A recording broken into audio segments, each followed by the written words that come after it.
L-Aġenzija Project Green għaddejja b'xogħol ta' riġenerazzjoni f'Tal-Pjetà fi proġett li se modernizza bandli eżistenti u li kien għal kollox mitluq. Dan tħabbar waqt żjara li għamlet il-Ministru responsabbli mill-Ambjent Mirjam Dalli.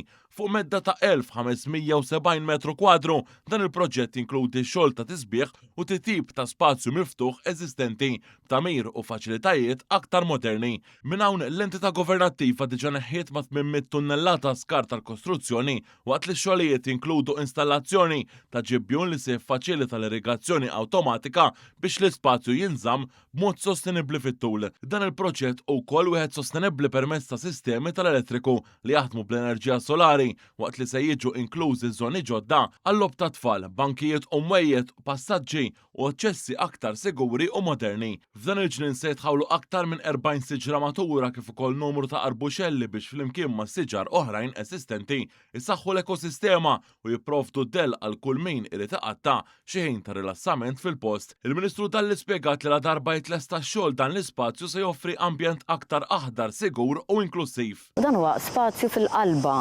tal-lokalità qrib il-familji u rridu li jkun spazju verament għall-familji u għat-tfal.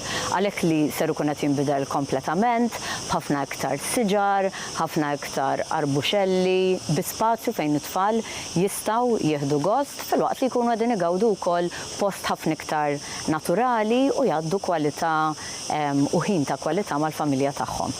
Is-sindku tal-lokalità Stefano Safo tenna li l-proġett u bżonn już. Hawnhekk qegħdin fl-unika bandli li għandna ġewwa l-lokalità tagħna għalhekk huwa post importanti ħafna għar-residenti tal-lokalità tagħna u b'hekk qed jiġi riġenerat dan il-post mill-ġdid grazzi għall ħidma bejn Project Green u l-Kunsill Lokali.